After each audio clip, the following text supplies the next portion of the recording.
eu queria que vocês levantassem e ficassem de pé e me ajudassem a dar as boas-vindas ao fundador do GV Top, Flávio Augusto!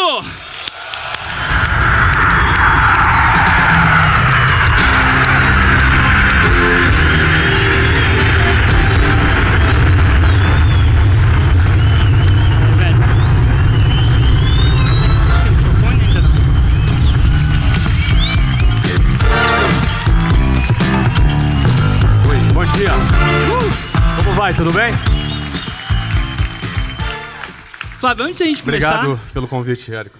É um privilégio. É uma pessoa de tal calibre, de tal presença. Eu não sei se já ficaram perto dele, só a presença já é uma energia fantástica. Eu queria passar um vídeo. Que fala um pouco. Nasceu numa família de classe média baixa, na periferia do Rio de Janeiro. E tem o típico perfil de uma pessoa inquieta. Aos 4 anos de idade, foi expulso do jardim de infância por chutar frequentemente a perna da professora ao obrigá-lo a seguir uma rotina com a qual não concordava. Aos 13, criou tumulto na escola porque decidiu não ter mais caderno para copiar matérias, porque não via sentido perder tempo e foco durante a explicação do professor, copiando algo que já estava nos livros recomendados pela própria escola. Aos 16 anos foi expulso novamente, dessa vez do Colégio Naval, por contestar o modelo militar e questionar a rotina imposta pela instituição. Aos 19, abandonou o curso de Ciência da Computação na Unicamp, antes mesmo de iniciar a primeira aula, por ter se apaixonado por Luciana, com quem se casou aos 20 anos de idade, quando ela tinha apenas 17, causando perplexidade em seus amigos e família por ter decidido se casar tão cedo. Em seguida, Flávio abandonou a Faculdade de Ciência da Computação da Universidade Federal Fluminense por decidir se concentrar em sua função de vendedor numa pequena escola de inglês, onde tinha um trabalho informal remunerado somente com comissão. A propósito, Flávio nunca teve sua carteira de trabalho assinada, recebeu FGTS ou gozou de férias de 30 dias. Aos 23 anos, abriu sua própria empresa, usando como capital R$20 mil do cheque especial, a um custo de 12% ao mês. Com este currículo nada convencional, Flávio trabalhou por 18 anos e expandiu sua companhia para 6 países, abrindo quase 400 filiais e gerando mais de 10 mil empregos. Em seu auge, depois de crescer nunca menos que 30% ao ano sob sua gestão, vendeu a companhia numa transição bilionária para um grande grupo brasileiro. Quando todos achavam que sua aposentadoria havia chegado, Flávio comprou um time de futebol profissional nos Estados Unidos, gerando muita desconfiança. Afinal, o futebol nos Estados Unidos ainda era considerado um esporte irrelevante. Flávio investiu $110 milhões neste projeto. Depois da Copa no Brasil, apenas poucos meses depois de sua aquisição, o mundo inteiro se rendeu ao mercado americano, considerando-o um fenômeno e a próxima fronteira conquistada para o mercado de futebol. Isso elevou a avaliação de seu clube em mais de $325 milhões, o que tem sido alvo de assédio por investidores de todo o mundo. Fundou há 4 meses o meusucesso.com, uma escola online de negócios, onde mais de 30 mil alunos já participaram de suas aulas em apenas 4 meses. Aliás, esta startup precisou de apenas 38 dias para faturar o seu primeiro R$1 milhão. Ainda em 2014, fundou o TBDH Capital, que já investiu em mais de 5 empresas nos últimos meses. Flávio questiona o inquestionável, cria, busca soluções e acredita no potencial do ser humano, principalmente dos que são rejeitados e considerados desqualificados por não terem, como ele, se adequado ao modelo convencional. Flávio considera o sistema de ensino formal limitado e ultrapassado por não priorizar o desenvolvimento das capacidades emocionais e a construção de uma mentalidade vitoriosa. É um sistema focado somente no acúmulo de informações, como se isso fosse o bastante para que um indivíduo se torne relevante para a sociedade. O seu maior prazer é ver o torto se endireitar, o feio desabrochar sua beleza e o rejeitado tornar-se desejado por aqueles que um dia o desprezaram. Há 3 anos e meio, diante de todos os seus compromissos, Flávio criou o Geração de Valor, com o objetivo de colaborar com os que estão em busca de conquistar o seu espaço nessa sociedade padronizada e repleta de contradições. De lá para cá, investiu cerca de 1h30 todos os dias para criar pessoalmente o conteúdo e interagir com os GVs, totalizando mais de 1.900 horas de trabalho desde sua fundação. O resultado desses 3 anos e meio é essa coletânea do melhor que foi produzido neste período para lançar este livro. O primeiro livro do Geração de Valor.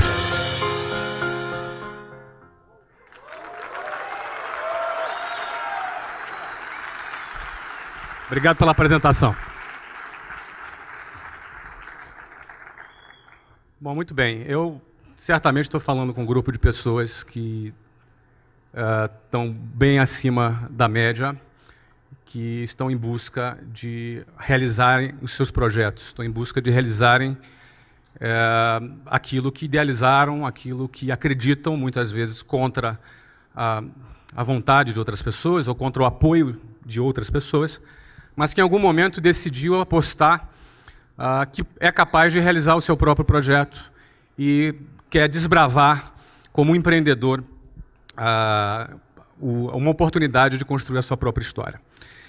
Como esse texto do vídeo retratou bem, nós vivemos numa sociedade padronizada.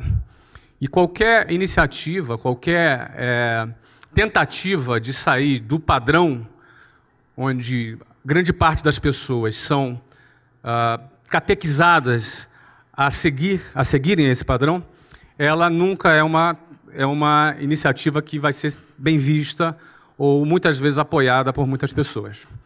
Justamente porque qualquer iniciativa que saia de um determinado padrão, ela é vista com certa estranheza, muitas vezes como muito boa para ser verdade, e por aí vai. No fundo, a pessoa ela entra no ensino fundamental, ela passa ali a primeira, segunda, terceira, quarta série, depois a quinta, sexta, sétima, oitava, depois o ensino médio. São praticamente 11 anos para que depois ela vá para uma universidade, em seguida ela arrume um estágio, ela tenha um emprego e ela, eventualmente, compra um apartamento, uma casa financiada por 30 anos, onde ela vai passar o resto da vida naquele bairro, naquele local, onde ela cria raízes, e elas entendem que a vida é simplesmente isso. É claro, é óbvio que é muito importante que as empresas privadas tenham profissionais, funcionários competentes. É muito importante que as empresas públicas tenham funcionários competentes. Isso é muito importante. No entanto, o sistema todo ele conduz apenas para essa alternativa. E, na realidade, não existe apenas essa alternativa. Não é? Uma pessoa, um jovem, ele pode ser um músico e ter um músico de sucesso e ser realizado como músico. Ele pode ser artista, um artista plástico. Ele pode ser um bailarino. Ele pode ser um sacerdote. Ele pode ser um político. Ele pode ser um atleta. Ele pode ser um empreendedor. Não é? Ou seja, as alternativas dentro da sociedade são muitas. No entanto, qualquer iniciativa individual que saia desse modelo padronizado, ele vai ser, num primeiro momento, muito questionado. Não é? Muito questionado. E eu quis abrir aqui esse nosso papo falando sobre isso, porque existe uma fase na vida de um empreendedor que é aquela fase que ele ainda não conquistou credibilidade. As pessoas ainda não depositam sobre ela ainda uma grande credibilidade. Então, essa iniciativa de sair do padrão, ela vai ser sempre criticada. Ela vai ser sempre, muitas vezes, até vítima de chacota. Mas o que acontece depois que vem os resultados? Na opinião de vocês? Esse mesmo cara desestruturado, esse mesmo cara, essa mesma pessoa criticada, essa mesma pessoa que foi vítima de bullying, de chacota, essa mesma pessoa recebe os famosos tapinhas nas costas, os parabéns, e aquelas mesmas pessoas que criticaram serão as mesmas pessoas que vão chamar aquele desajustado de visionário, de gênio, o cara. No fundo, Essa mesma sociedade que é padronizada é a mesma sociedade que se comporta com essa mesma hipocrisia. Porque, no fundo, as pessoas vão estar sendo valorizadas por aquilo que ela tem, pela quantidade de dígitos que ela representa. No fundo, ela vai ser valorizada pela tag dela, pela etiqueta dela, pelo patrimônio que ela representa. Isso significa a hipocrisia da sociedade que nós vivemos. Porque eu passei grande parte da minha vida morando na periferia do Rio de Janeiro. E era muito comum, na minha rotina, eu gastar 4h30 por dia para ir e voltar para minha casa. Desde a época que eu estudava, longe de casa, desde quando eu comecei a trabalhar numa escola de inglês. Então eu gastava 4h30 por dia com uma sardinha em lata dentro de um transporte público. Seja um ônibus, um trem, eu pegava muito ônibus e trem. Não é? E esse público que frequenta os transportes públicos no Rio de Janeiro é visto com preconceito, gente desqualificada, uma massa sem perspectiva. Não é? No fundo, quando, da mesma maneira que, num determinado momento, para ter um talão de cheque no banco, eu quase que me ajoelhava para pedir para um gerente do banco, quase que pedia, pelo amor de Deus, me dê um talão de cheque. Não é? Os mesmos bancos hoje me procuram para me pagar almoço. Antes eu não tinha dinheiro nem para pagar almoço. Não é? Hoje eles me procuram para pagar almoço. Não é? Então, é importante entender que é desse jeito que funciona, é dessa maneira que é. Você não é nenhum coitado se você está sendo desacreditado, se você está sendo uma pessoa que não está sendo incentivada, que não está recebendo eventualmente algum apoio. Não é? É desse jeito que funciona. Quando nós entendemos que é dessa forma que funciona, é dessa maneira que o jogo funciona na sociedade, nós temos um projeto em mente, nós temos um propósito em mente, e entender que é desse jeito que funciona, entender que é dessa maneira mesmo que a sociedade se comporta, te dá força para atravessar o momento do início quando você ainda não conquistou a sua credibilidade. Só que no dia que você vencer e que todo mundo puxar o seu saco, e que no dia em que as pessoas passarem a te dar valor, não é que o teu valor aumentou. O meu valor é exatamente o mesmo de hoje do que quando eu estava dentro de um ônibus lotado, dentro de um trem lotado, quando o trem dava pau, não sei como é que fala aqui em São Paulo, lá no Rio a gente falava que o trem avariava. É assim que fala aqui também? Eu não sei. O trem dava pau entre uma estação e a outra, e a 40 graus do Rio de Janeiro, a gente tinha que todo mundo pular do trem e andar pelos trilhos. Você tem noção do que é caminhar em cima daquelas pedras? Se está 40 graus, deve estar uns 50 graus naquelas pedras. Você caminhava 10 minutos para chegar na próxima estação. Então o meu valor é o mesmo. O teu valor hoje é exatamente o mesmo do que o dia que você conquistar alguma notoriedade. A diferença é que a sociedade vai perceber o seu valor de uma outra maneira. Então o segredo é você não se iludir com o que a sociedade hipócrita pensa a seu respeito. Nem quando você está em baixa e nem quando você está em alta. Quando você está em baixa, você não é esse cara desqualificado, ou esse cara desprezível, ou esse favelado da periferia, ou essa pessoa que ainda não conquistou nada. Isso não é verdade. Da mesma maneira que não é verdade, que se um dia você conquista a sua notoriedade, você é o cara. Você também não é o cara. Muita gente não consegue conviver ainda com esse período em que ainda não conquistou a sua credibilidade, e muita gente, quando conquista o primeiro sucesso na vida, o cara já se sente que é o cara. O cara já se sente a última Coca-Cola do deserto. E aí, ele se perde. Muita gente se perde na hora que tem um primeiro sucesso e depois não consegue avançar. Mas o mais importante que eu queria começar aqui dizendo, porque assim, eu não estava planejando dizer isso, eu tenho uma outra apresentação aqui, mas quando eu vi esse vídeo aqui, não é que... Pô, cara, que apresentação, não é? Quando eu vi esse vídeo aqui, eu me vejo forçado a te dizer que eu não sou o cara. Que eu dizer isso para você, que eu não sou o cara. E eu quero dizer também para você que você também não é o que muita gente está tentando te convencer o que você é. E quando você entende quem é você e qual é o seu valor, na hora de você iniciar seu projeto, na hora que você tem que estar muito determinado, na hora que você tem que estar muito focado para fazer as coisas darem certo, porque não é fácil, é mentira quem vai te dizer que é fácil. Se alguém disser que é fácil, é mentira, seja quem for. Se eu disser que é fácil, é mentira. Mas o cara que disser que é impossível, esse cara é um sabotador de sonhos. Não é verdade, é possível. Não é fácil, mas é possível. E isso é mais do que o suficiente para quem quer fazer acontecer. Isso é mais do que o suficiente. Saber que é possível, é 1 em 1 milhão, não me interessa. Isso é mais do que o suficiente para alguém que está determinado em construir a sua história e fazer diferença, perseguir, perseverar em busca do seu objetivo. Isso é mais do que o suficiente.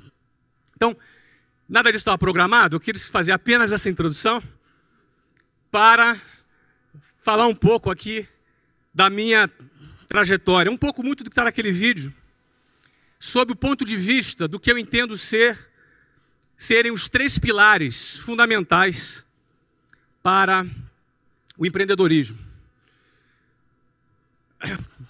Esses 3 pilares fundamentais, que eu vou falar com vocês aqui, sobre o que é o básico do empreendedorismo, seja qual for a atividade que a pessoa que ela vai trabalhar, não é? Se é uma atividade voltada para empreendedorismo, esses são os 3 pilares básicos. E eu vou passear um pouco por 3 negócios, não é? Eu sou fundador do TBDH Capital, significa to be, to do e to have, ser, fazer e ter. Tem um pouco de filosofia nessa nossa marca, porque a sociedade valoriza o ter, não é? A sociedade valoriza os bens materiais em primeiro lugar. No entanto, também não estava programado falar sobre isso, mas vamos lá. No entanto, em primeiro lugar eu venho ser, porque quem é faz. To be, to do, to have. Quem é faz e quem faz tem. Qualquer conquista material ela é simplesmente consequência daquilo que você é capaz de produzir, daquilo que você é capaz de realizar. E o que você é capaz de realizar está muito relacionado ao seu comportamento, a forma como você se comporta. Vencedores têm um comportamento parecido um com o outro.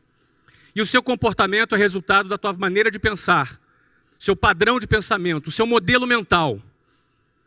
Então, uma boa parte de educação voltada para o sucesso está relacionada em reestudar a maneira de você pensar, a maneira de você encarar a vida, os hábitos que a gente recebeu, porque nós nascemos nessa sociedade, às vezes numa família que tinha outros hábitos, não é? E, eventualmente, se você tomou uma decisão de realizar algo relevante, você vai ter que revisitar a tua maneira de pensar, revisitar os seus valores, revisitar os seus pontos de vista, o seu mindset. Quando você revisita a sua forma de pensar, você vai encontrar muita coisa que não presta. E tu vai encontrar muita coisa boa.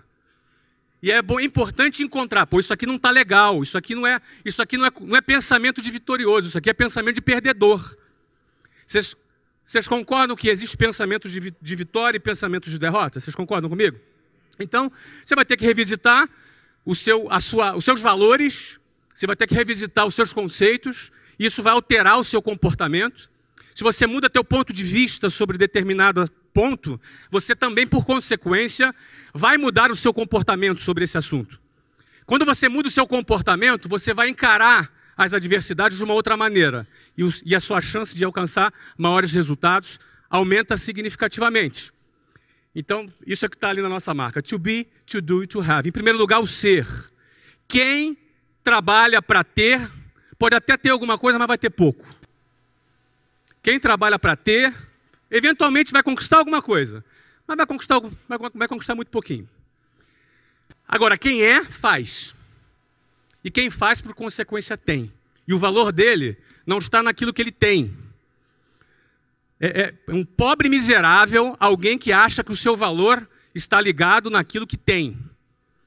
É um forte candidato, no final da sua vida ou no meio dela, a precisar tomar muitos antidepressivos para poder estar bem. É um forte candidato. É um coitado, o cara que acha que o seu valor está naquilo que ele tem. Geralmente o cara só que persegue a grana ganha pouco. O cara que persegue uma causa, ele ganha mais. Sabe por quê? Porque na hora do aperto, na hora que o bicho pega, na hora da adversidade, na hora da dificuldade, e ela vem. A hora da dificuldade, ela acontece. A caminhada do empreendedor não é uma caminhada de um funcionário público que tem o seu salário todo dia lá no 5º dia útil. Na hora da dificuldade, o cara só vai além se ele tiver uma causa pela qual ele acredita e ele luta. Pela grana, você ganha teu primeiro milhão, você não tem mais motivo para sair de casa. Eu fiz meu primeiro milhão com 23 anos de idade. Foi no primeiro ano que eu abri a minha primeira empresa. Com 24 anos de idade, talvez eu já não precisasse trabalhar na minha vida. E certamente você deve fazer a ideia que eu não estou aqui para vender livro, né?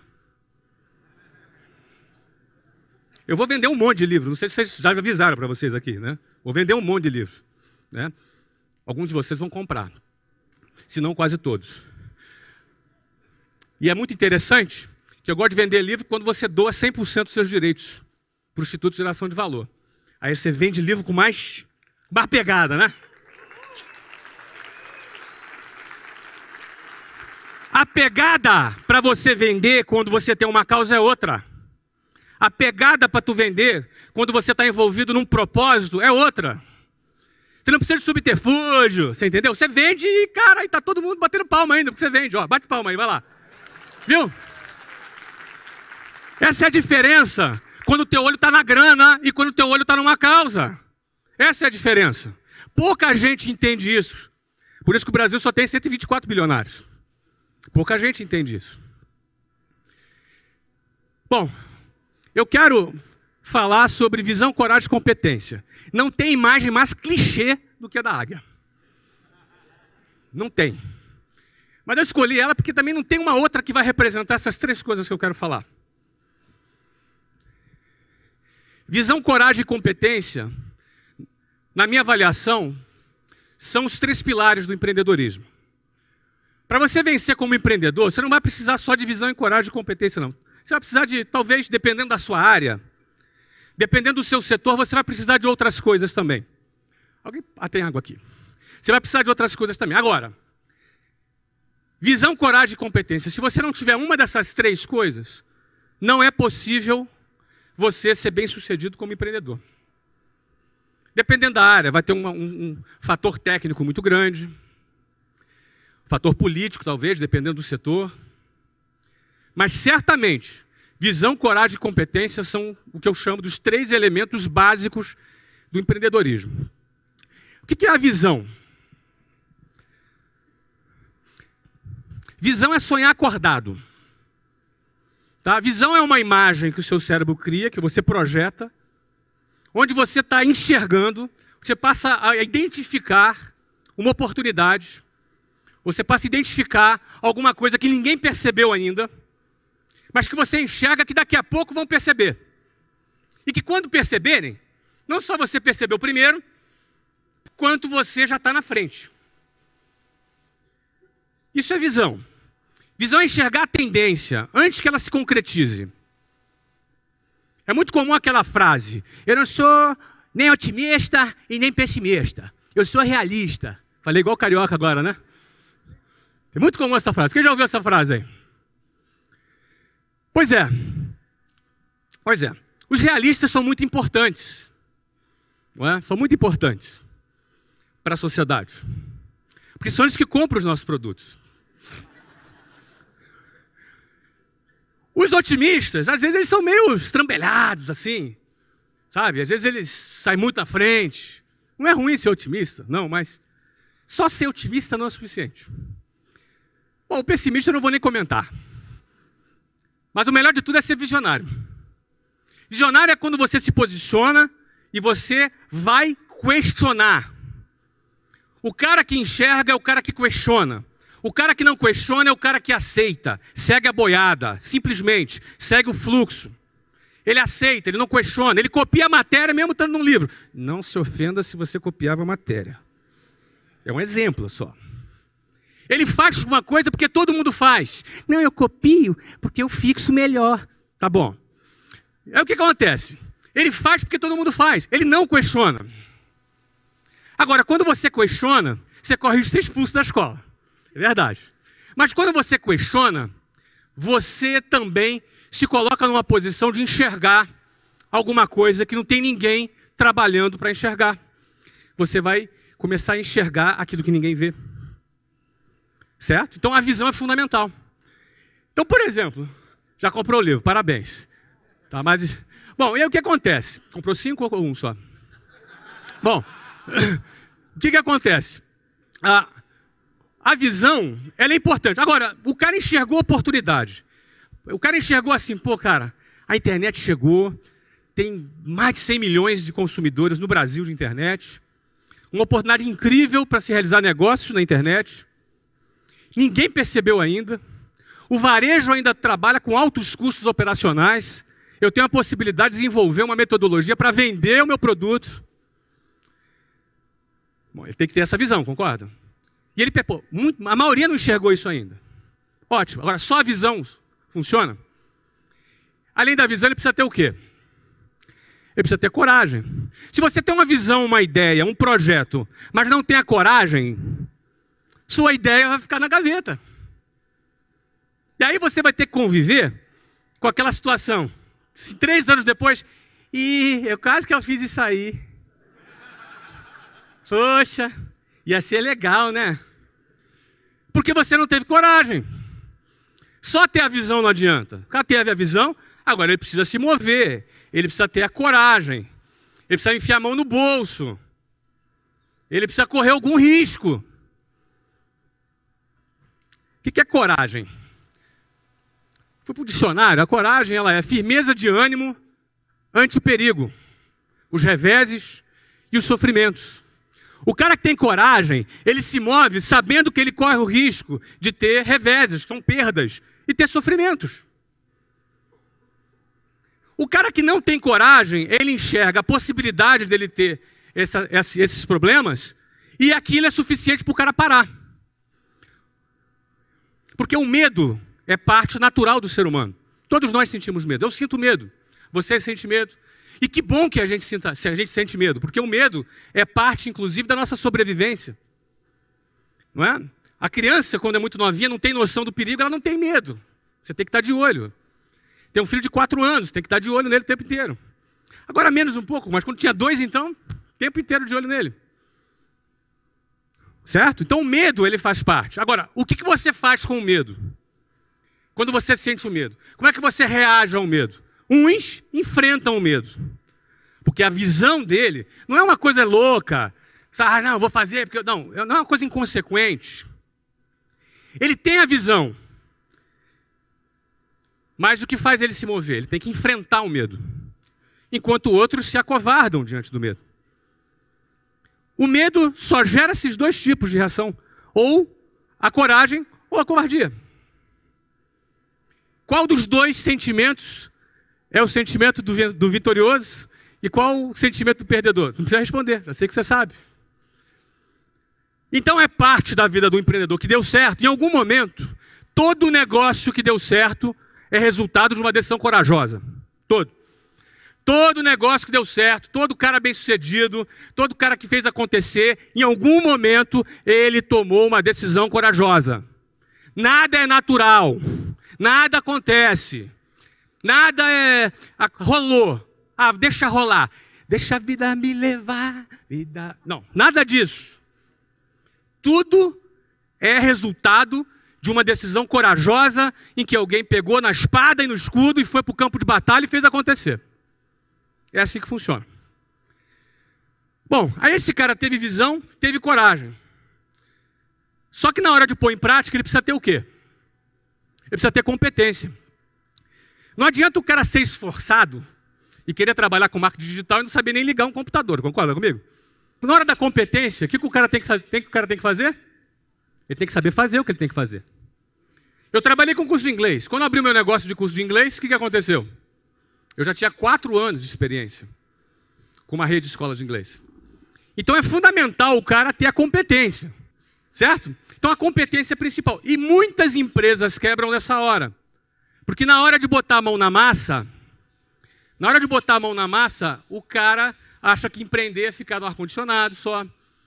Na hora de botar a mão na massa, o cara acha que empreender não depende de de um conhecimento técnico, ele vai ter que ter o conhecimento técnico. E aí entra a competência. Bom, eu vou falar de 3 empreendimentos que o TBDH Capital hoje investe talvez em 8 empresas. Metade delas nós fundamos e metade delas nós adquirimos. Eu vou falar de 3 casos aqui e vou procurar identificar na história desses 3 empreendimentos como é que se comportou essa questão da visão e da coragem e da competência. Estou falando muito rápido aí? Então vamos lá. Primeiro caso é esse aí. Em 1995, eu abri a WhatsApp, a primeira escola de inglês da WhatsApp. Eu não sabia ligar o computador, mas eu sabia contratar quem é que sabia ligar o computador, porque eu não falava inglês quando eu abri a WhatsApp. Mas eu sabia contratar o cara que falasse inglês. Não é assim, Érico? É isso aí. Não é? Muito bem. Ou seja, quando eu fundei a WhatsApp em 1995, qual foi a visão? O que me moveu a fazer isso? Engraçado que o que nos move são coisas diferentes em momentos diferentes. No meu caso, foi isso que me moveu. Olha a cara de malandro do cara. Eu tinha 19 anos, a Luciana tinha 16. Essa foto, na realidade, eu tinha 18, ela tinha 15. E quando eu deixei de lado a Unicamp, que eu ia fazer engenharia de computação, eu estava no Rio de Janeiro e precisava pagar o cinema, pagar um restaurante, precisa ter dinheiro para poder a gente sair. Então essa foi a minha primeira motivação. Você vê que não era uma coisa grandiosa, tá vendo? Era pagar o sorvete. Para pagar o sorvete, aliás, a Luciana, nós estamos casados, vamos fazer 22 anos de casado, temos 3 filhos, não é? Nos casamos em 1992, não é? Eu tinha 20 anos, ela 17 anos. Mas quando eu fui trabalhar na WhatsApp, o emprego que eu tive lá era um emprego de vendedor, sem carteira assinada, sem nada. O que eu vendia eu ganhava comissão, o que eu não vendia eu não ganhava nada. E esse aqui era meu escritório. Ó. Nós trabalhávamos em telefone público. Então eu chegava às 8 horas da manhã, tinha uma reunião, que a gente tinha que prestar conta das vendas do dia anterior, e a gente saía para o orelhão, para o telefone público, vocês ficaram de castigo, né? A gente saía para o telefone público, porque no telefone público era de lá que a gente fazia contato com os nossos clientes.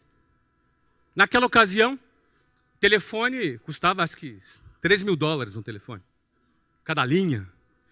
Você denuncia a tua idade agora, hein, meu amigo? Tá, você é da minha época, né? Tá certo. Os mais jovens não sabem o que é isso. Mas naquela época, como nosso amigo veterano aqui falou, é a época que a gente usava ficha telefônica. Quem usou ficha telefônica? Mas ninguém vai levantar. Ah, levantou!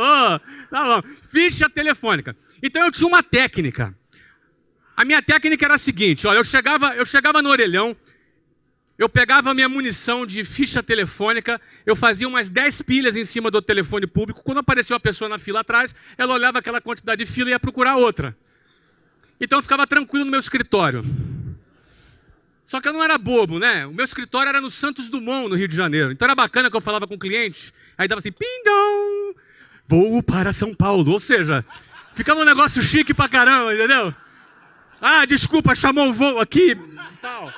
Um negócio super chique que ficava, não é? Mas essa era a minha realidade. Eu fui muito criticado, porque um cara inteligente ia para a Unicamp. E aí o cara, pô, mas agora virou vendedor. Vendedor de cursinho de inglês. Coitado. Coitadinho. Era tão inteligente, né? Tinha um futuro tão bom, não é? Pois é. Nessa empresa que eu trabalhei por 4 anos. Foi a empresa que eu aprendi muita coisa. Onde eu tenho muita gratidão, aprendi muita coisa, conheci pessoas fantásticas e conheci um processo de venda. Existia um processo de venda que nós tínhamos e que eu me especializei nesse processo de venda. Eu fui um campeão nesse processo de venda. E até um certo ponto que eu identifiquei que essa empresa não tinha um produto legal e que não tinha futuro. E eu já comandava cerca de 70 pessoas na minha equipe. E comecei a me sentir mal, porque sabia que aquela empresa já não tinha um futuro eu estava ali com pessoas que confiavam na minha liderança e que eu já não estava 100% confiando no futuro da empresa, embora eu ganhasse bem. Eu ganhava bem. Para 22 anos de idade, eu ganhava uns $7.000 por mês. Isso, para mim, a realidade era muita coisa. Isso em 1994. Isso era muito dinheiro naquela época. E na minha realidade, aquilo ali era... Eu já vivia de uma situação muito privilegiada. Só que recém-casado, com prestação do apartamento, do sofá, da geladeira, não é? Tinha uma série de compromissos. Então, o que eu tinha que fazer? Ficava na empresa ou saía da empresa? Na ocasião, eu saí da empresa. Saí da empresa porque eu me senti nesse conflito ético e optei por ter paz na minha consciência, cumplicidade com a minha equipe, e entrei no projeto da WhatsApp. E o projeto da WhatsApp é isso aqui. Isso aqui é o número de escolas da WhatsApp dos 18 anos. A partir aqui desse mês, a gente começou a fazer franquia. Obviamente, eu tive que estudar bastante, me desenvolver, aprender sobre aquele novo setor. Aqui, nesse 2005, aqui eu aprendi a falar inglês. Ó. Fui morar na Austrália, não é? Fui morar na Austrália e eu falei, vamos resolver esse problema. E resolvemos, não é? Na realidade, o nosso objetivo qual era? Meu objetivo, quando eu fui morar na Austrália, em 2005, era começar um trabalho, era virar um empreendedor digital. Em 2005. Porque a partir de 2005 eu passei a trabalhar de longe, na internet.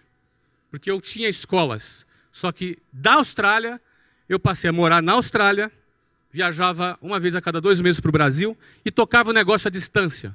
Por que eu decidi tocar o meu negócio à distância? Eu queria provar para o mercado que o negócio que eu construí tinha valor e que não dependia da minha presença, que não dependia da minha atuação. Então, se eu consigo provar para o mercado que o negócio que eu criei, que a marca que eu criei tem valor e que não depende da minha presença, significa que esse negócio passa a ter valor para o mercado. E aí eu fui para a Austrália para querer provar isso para o mercado. Sabe o que aconteceu? Deu tudo errado. Tive que voltar correndo que o negócio... O crescimento que ia ser uns 40% aquele ano, se eu não volto, a gente não fechava nem 25%. Eu tive que chegar à conclusão que realmente o negócio ainda dependia muito da minha presença. E eu botei o rabinho entre as pernas, arrumei as malas e voltei para o Brasil para tocar a minha empresa. Isso em 2006 eu voltei para o Brasil. E aí o que acontece? Em 2009, mais maduro, desenvolvi mais know-how, preparei mais a empresa, preparei mais os executivos da empresa. Nessa altura já eram cerca de 9.000 funcionários na empresa. A essa altura, já mais maduro, mais preparado, eu me mudei para os Estados Unidos. Fui morar em Orlando em 2009, com o mesmo objetivo.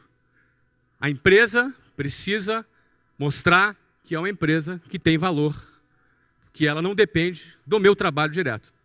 E aí, como vocês podem ver aqui no gráfico, acho que eu já estava atrapalhando, né? Quando eu viajei.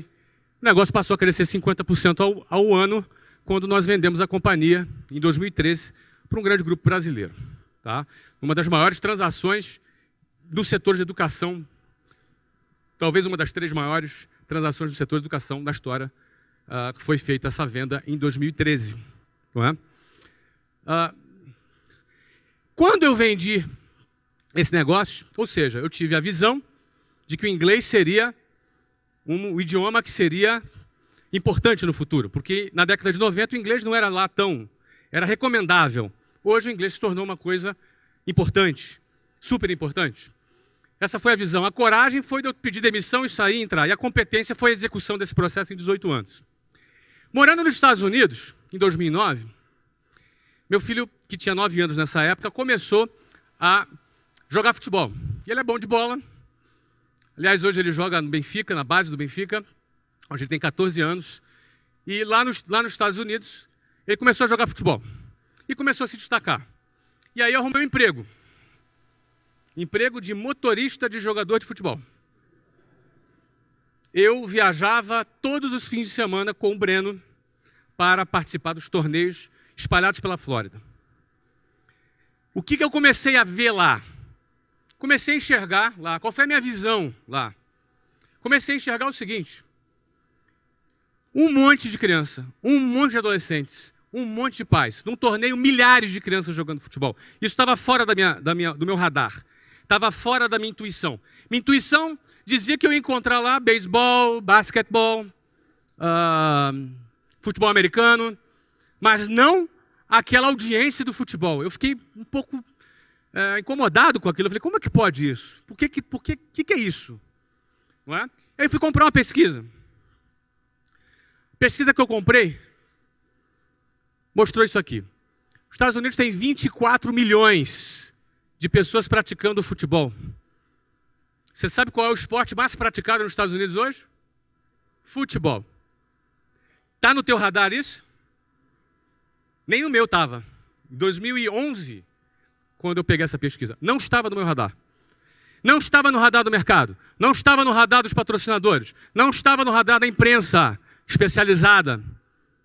Ou seja, você tem um mercado de 300 milhões de habitantes com hábitos de consumo maduros relacionados ao esporte, onde o esporte mais praticado nesse país, que é a maior economia do mundo, é o futebol. E eu não sabia. E eu via que muita gente não sabia. É o segundo esporte preferido do americano até 24 anos de idade. Ou seja, é o segundo esporte. O primeiro é o futebol americano. É o segundo esporte preferido. Ou seja, o futebol até 24 anos de idade está dentro da preferência do americano, acima do beisebol e acima do basquetebol. Primeiro esporte do público latino. São 56 milhões de latinos que vivem nos Estados Unidos. 56 milhões é 5,5 vezes a população de Portugal. Essa é a população de latinos que vivem lá nos Estados Unidos. Tem 21 mil torcedores por jogo. É a quinta maior média no mundo. Perde para a Alemanha, Inglaterra, Espanha e México. Imagina. Você sabe qual é a média do Campeonato Brasileiro? A média do Campeonato Brasileiro são 12 mil torcedores por jogo. Média. A média do Campeonato Paulista são 5 mil torcedores por jogo. A média do Campeonato Carioca são 2.300 torcedores por jogo. A média da MLS, da Liga Profissional, são 21 mil torcedores por jogo. Isso está dentro do seu radar? Não estava no meu. Quando eu me dei conta dessa situação, qual foi a visão? Que o futebol é um fenômeno em plena ebulição nos Estados Unidos, o maior mercado de marketing esportivo do mundo, porém ainda não tinha sido percebido pelo mercado. Logo, ainda não precificado. Oportunidades que não foram percebidas pelo mercado ainda não foram precificadas. O que significa isso? Você comprou um apartamento numa rua. Você pagou 100 mil reais. Imagina essa situação. O número é só para você ter uma referência. E aí você fica sabendo que vai construir um shopping em frente desse apartamento. O que acontece com o preço desse apartamento? O que acontece com quem tem essa informação antes que a maioria das pessoas tenha essa informação? Nesse caso é uma informação privilegiada. Quem tem visão capta a informação privilegiada através da sua visão. O que foi feito nesse momento? Em maio de 2013, aquele é Phil Rollins, ele é um inglês, ele que foi o fundador do Orlando City.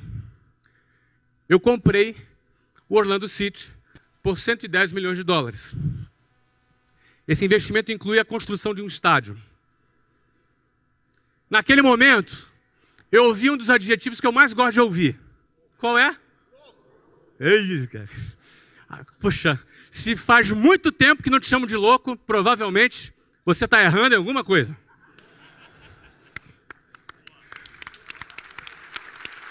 Obrigado. E aí assim, beleza. Pô, legal, tive a visão. Pô, bacana, o cara tem a visão. Pô, vai crescer. Pô, legal. Tá, mas e aí? Botar a mão no bolso, pegar 110 pau e meter ali, e aí? Tem que ter o quê? Coragem. Essa era a segunda parte. Tinha que ter coragem. Não é? Então, vamos lá. Vamos lá. Vamos apostar no projeto. E nós fizemos a aquisição lá do clube. Em agosto de 2012, foi em maio. Em agosto de 2013, foi feita a aprovação da PPP para a construção do estádio. É uma parceria público-privada. Não é? A minha compra do Orlando City estava condicionada à aprovação da construção do estádio, no qual eu investiria um dinheiro importante, mas a indústria do turismo dos Estados Unidos teria que financiar outra parte do estádio, porque nós vamos levar turismo para Orlando, turismo para os parques, para os hotéis.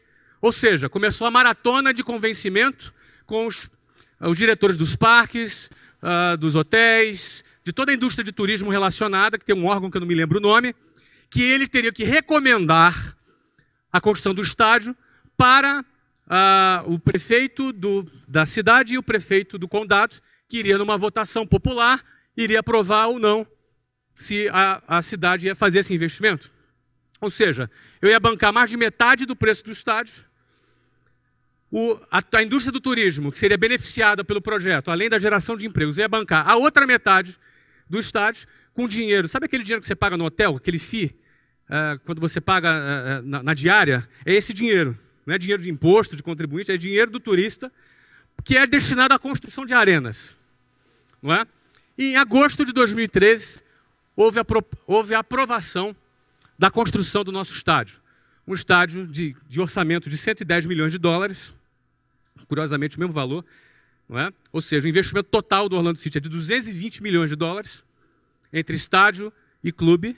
Não é? O meu investimento na compra do clube e na parcela de investimento do estádio foi desses 110. Houve aprovação, ou seja, check.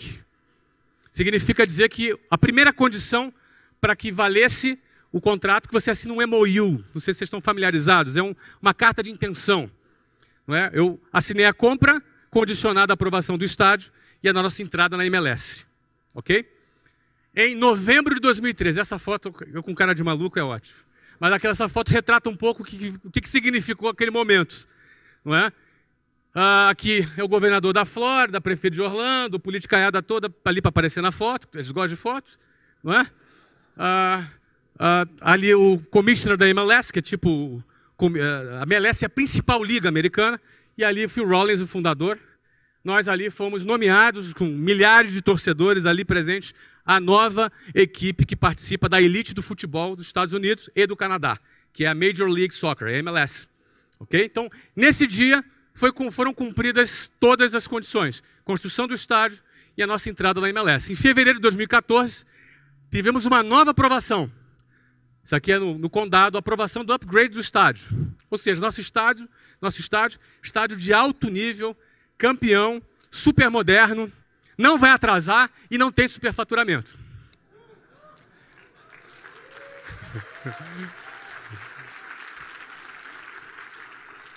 Em julho de 2014, duas coisas aconteceram. Primeira, contratamos o Kaká, assinamos com o Kaká. Eu já trabalhava com o Kaká, já uns 2 anos na empresa que eu trabalhava. Não é? Ele já estava conversando já há um tempo. Nós anunciamos publicamente a contratação do Kaká. Quem é tricolor aqui? São Paulino? Então, emprestamos o Kaká para o São Paulo, que está na Libertadores, não é? É isso aí. Parabéns aos São Paulinos presentes. Kaká está cumprindo, acho que agora o último jogo dele é domingo, né? É isso aí. Bom, julho agora, então em julho na Copa, anunciamos o Kaká. E no anúncio do Kaká, olha aí, pasmem, quase 12 mil americanos na rua gritando Kaká. Está dentro do seu radar isso? Quase 12 mil americanos nas ruas. O Kaká é o atleta mais seguido nas redes sociais da América hoje. Mais que Michael Jordan, mais que LeBron James, enfim, mais que esses grandes nomes do esporte. Kaká tem um potencial de ser uma das maiores celebridades dos Estados Unidos nos próximos 3 anos. Então ele é um cara de visão. Muita gente chamou ele de louco, o que é bom sinal. O que é bom sinal. Muito bem. Setembro de 2014, o que acontece? Nosso contrato de direito de transmissão, se vocês entenderem, futebol é direito de transmissão. A principal receita de clube de futebol é direito de transmissão de TV. Tá? Há 4 anos atrás, a MLS pagava para a MLS passar os seus jogos. Há 4 anos atrás, foi fechado um contrato de 68 milhões de dólares. Pouco. Porém, melhor do que pagar, não é?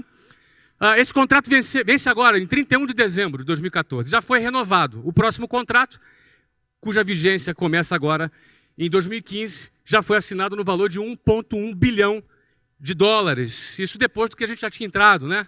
Entramos na hora certa ou não? Hoje o valor do clube foi avaliado por um private equity americano, é de 325 milhões de dólares, sem a gente ter chutado a bola ainda, porque a gente estreia em março de 2015. Tá?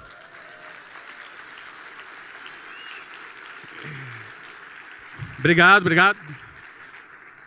Isso eu só estou querendo retratar o que é a visão, a coragem e a competência. Qualquer negócio, você fala, eu quero vender ovo de Páscoa pela internet. Você vai ter que ter visão, coragem e competência. Em algum momento, se você quiser acontecer na sua carreira, fazer a sua história acontecer, você não vai ter como escapar de ter visão, coragem e competência. Para finalizar aqui, isso é uma startup que foi inaugurada há quase 5 meses. Tem algum aluno do meu sucesso aqui, só para eu saber? Tem, olha aí. Pois é, já passaram mais de 30 mil alunos já nessa startup, em 5 meses que ela foi fundada. Como é que é isso? Não é? Vamos lá. Geração de Valor é um projeto social que já há 3 anos eu me dedico.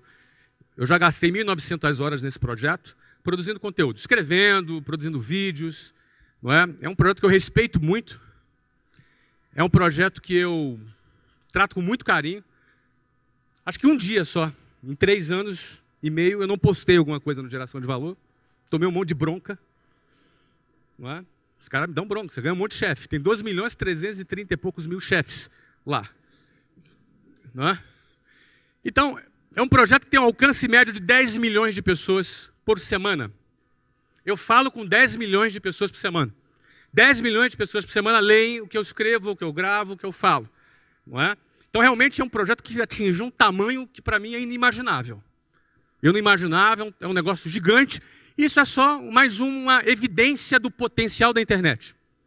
Uma evidência da força da internet, das redes sociais e a quantidade de oportunidades que estão aí voando. No caso, isso aqui é um projeto social. E assim eu o mantenho.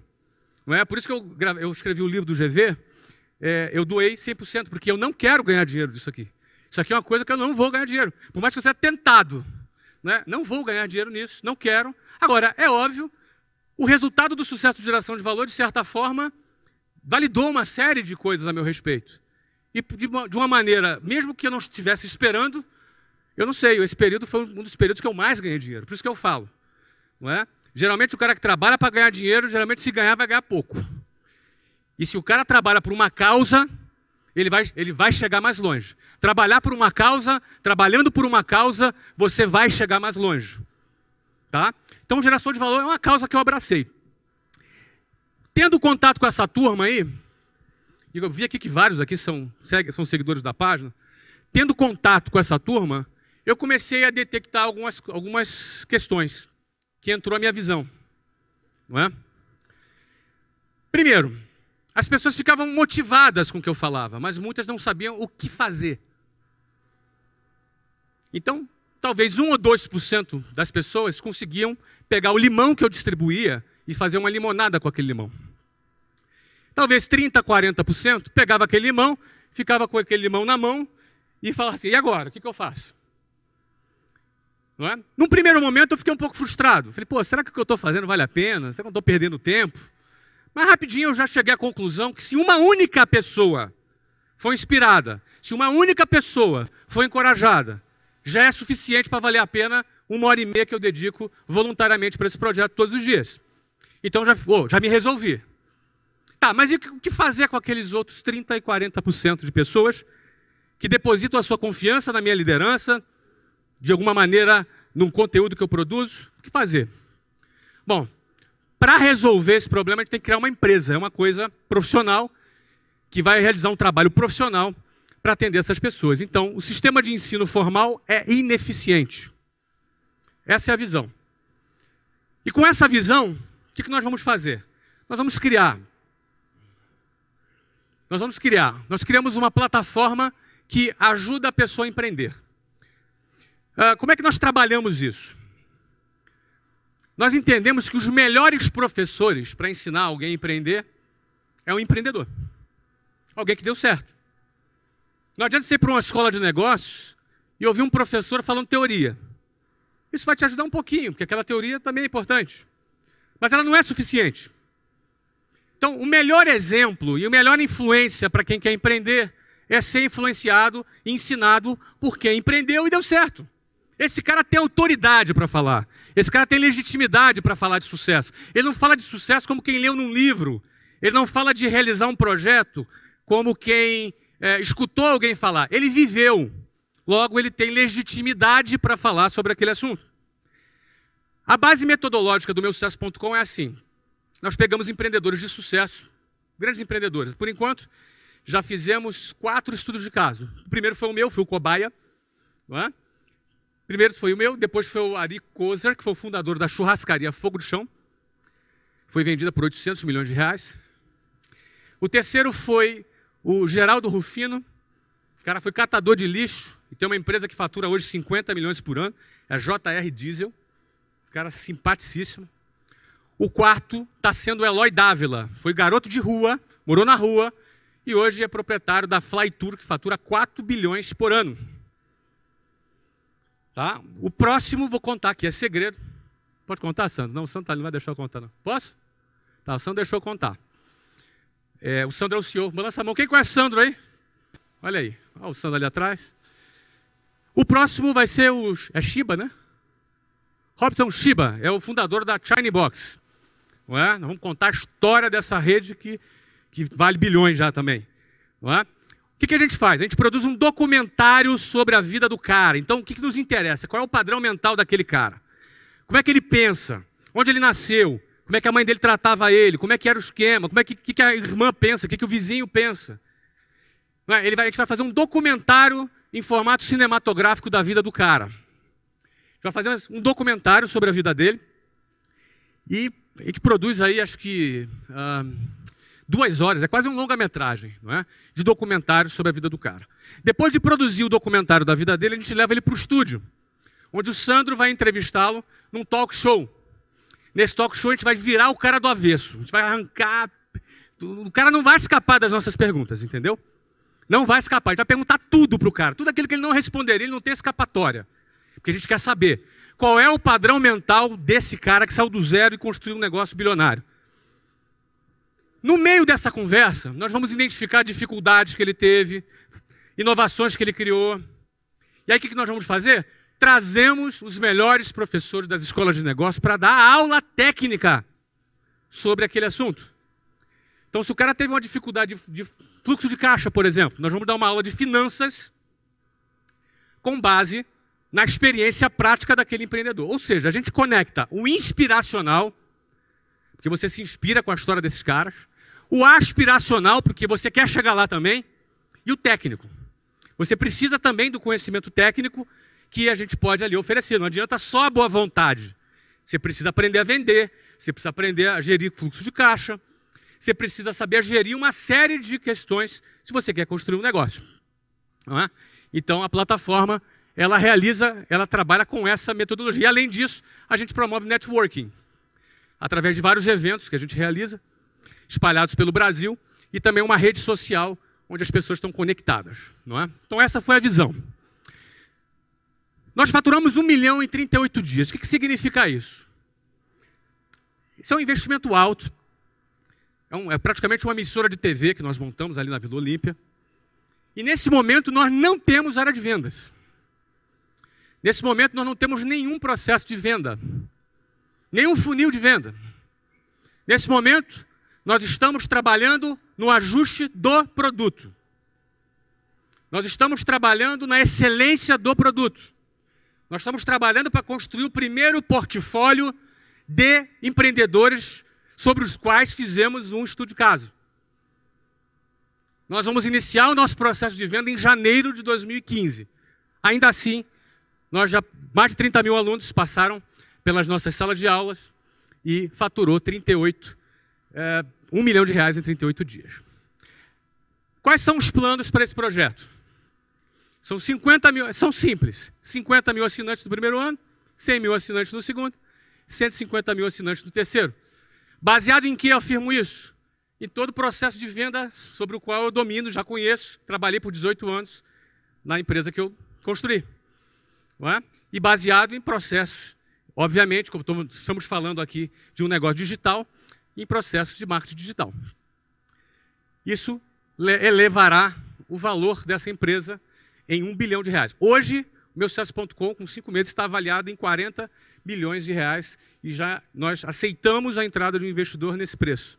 Tá? A previsão é que essa empresa, em 3 anos, no final de 3 anos, já esteja avaliada em R$1 bilhão. Tem que ter visão, coragem e competência. Com visão, coragem e competência, você consegue pensar fora da caixa, enxergar antecipadamente aquilo que as pessoas não enxergam, produzindo informações privilegiadas, né? Trabalhando com coragem, investindo com coragem e com competência para executar. Para eu finalizar, eu não sei nem que horas são. Que horas são aí, por favor? Está no meu horário agora. Para finalizar é o seguinte, esse é o desafio, tá? Esse é o desafio. Eu não sei em que condição você está aqui, não sei se você já ganhou dinheiro, se já não ganhou, se está arrebentando, se o negócio está bombando, se não está. Para mim não faz diferença. Eu não divido as pessoas aqui por essa classificação. Independentemente de qual seja a sua situação, o teu desafio é manter a sua essência. O seu desafio é manter a sua essência. Eu não sei qual é a sua essência, eu vou falar da minha. A minha é essa aqui, ó. Essa é a minha. Eu era um desses caras aqui, ó, alguns anos atrás. Talvez, mas esse aqui que está sorrindo, ó. Mas não sou eu, não. Mas era um desses caras aqui, um ano atrás. Alguns anos atrás. Eu não quero nunca deixar de ser esse cara aqui. Eu não quero deixar nunca, ninguém, sociedade alguma, me convencer que eu sou o cara, que é mentira. Que esses mesmos hipócritas me desprezavam alguns anos atrás, como provavelmente despreze você. Tá claro o que eu estou falando? Então eu sou eu, hoje e ontem. Você é você hoje. Você é você hoje e no dia que você tiver sucesso, seja você. Não caia nessa. Senão você se perde. Aí o tombo é feio. Tombo é feio. Ninguém vai ser o cara porque tem dinheiro, não. Tombo é feio. Guarde a sua essência. Ó, esse aqui sou eu. Ó. Um desses aí. Ó. Um desses aí sou eu. Um a mais naquela multidão ali. Guarda a tua essência. Agora saiba do seguinte. Não reclama. Que sempre tem alguém pior que você. Ó. Você é na Tailândia. Não reclama que tem sempre alguém pior que você. Muito obrigado, tá, gente? Um abraço. Obrigado.